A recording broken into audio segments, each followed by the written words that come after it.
was the last time you were frightened or afraid?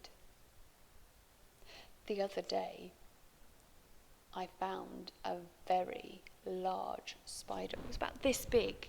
It was massive, and it crawled out of a place I was not expecting it to be.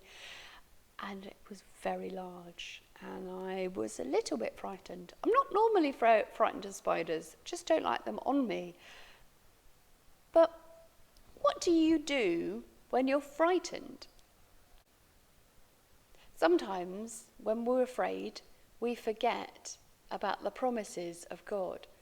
We forget that he's always with us and always there and is in control of everything that is happening.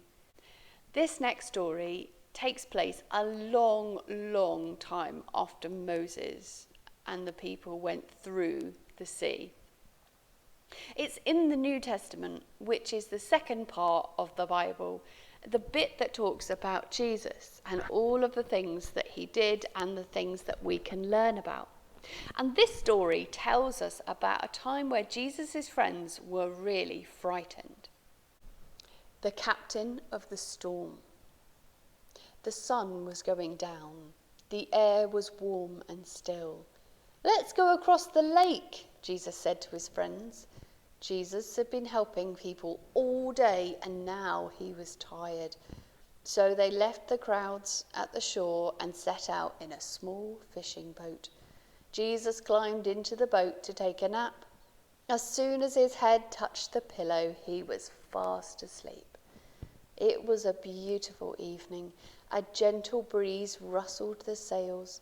The friends were chatting happily as they headed out into the middle of the lake.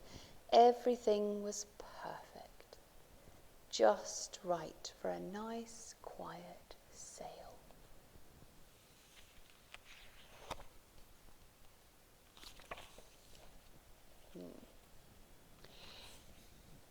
They were only about halfway across when, out of nowhere, whirling winds swept across the lake, fierce and strong like a hurricane. A blinding flash of lightning lit the sky. Thunder roared right overhead.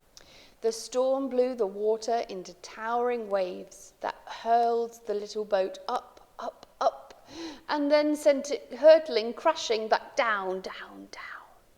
The fishing boat was blown and buffeted and tossed and turned back and forth and up and down and left and right and round and round. And in the middle of the storm, Jesus was still asleep. Now Jesus' friends had been fishermen all their lives, but in all their years fishing on this lake, they had never once seen a storm like this one. No matter how hard they struggled with their ropes and sails, they couldn't control their boat. The storm was too big for them. But the storm wasn't too big for Jesus. "Help!" they screamed. "Wake up, quick, Jesus!" And Jesus opened his eyes. "Rescue us, save us," they shrieked. "Don't you care?" Of course Jesus cared. And this was the very reason he'd come, to rescue them and to save them. Jesus stood up and spoke to the storm. "Hush," he said. "That's all." And the strangest thing happened. The wind and the waves recognized Jesus' voice. They'd heard the voice before, of course. It was the same voice that made them in the very beginning. They listened to Jesus and they did what he said. Immediately the wind stopped. The water calmed down and it glittered innocently in the moonlight and lapped quietly against the side of the boat as if nothing had happened. The little boat bobbed gently up and down. There was a deep stillness and a quiet all around. And then Jesus turned to the wind-torn friends. "Why were you scared?" he asked. "Did you forget who I am? Did you believe your fears instead of me?" Jesus' friends were quiet as the wind and the waves, and into their hearts came a different kind of storm. "What kind of man is this?" they asked themselves anxiously. "Even the wind and the waves obey him," they said, because they didn't understand.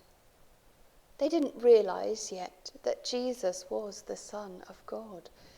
Jesus' friends had been so afraid they had only seen the big waves. They'd forgotten that if Jesus was with them, then they had nothing to be afraid of, no matter how small their boat or how big their storm.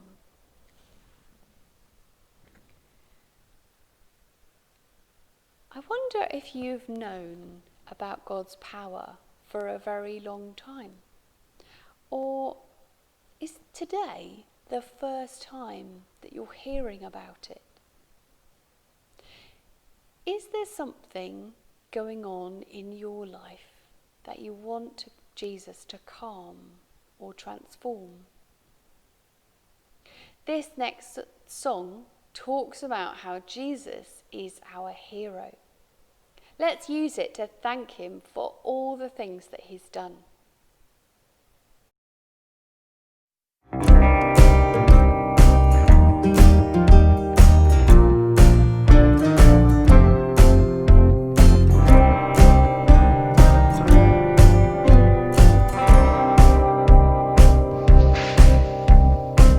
He healed the sick, he calmed the storm, he saw 5,000, he fed them all. He raised the dead, he cured the blind, drove out the legion, restored a mind. He is the hero that we need, a man with power. He's the Son of God, you know his name. He brought good news, he taught the crowds, lifted the humble, rebuked the proud. He told the truth, he never lied, was always righteous before all eyes. He is the hero that we need, a man of justice. He's the Son of God, and you know his name. Jesus, you're the hero, you're the only one who saves. Jesus, you're the hero, there is power in your name.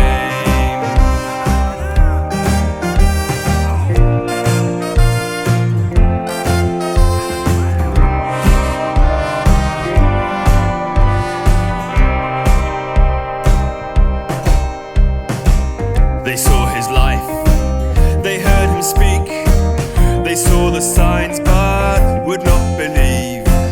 They chose to hate, they chose to kill. He was rejected, forgave him still. He is the hero that we need, a man of sorrows. He's the Son of God, you know his name.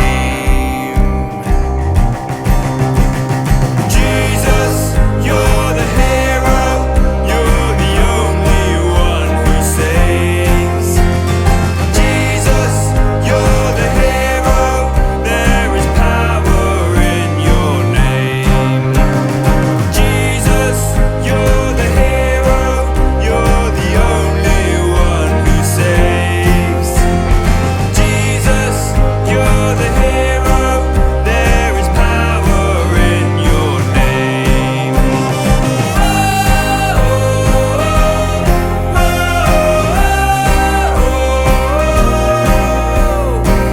When Jesus came to town, they will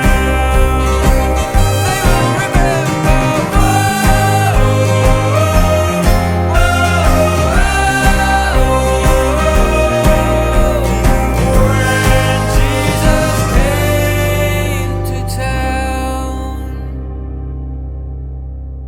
He is the hero that we need, a man of sorrows. He's the Son of God, and you know his name.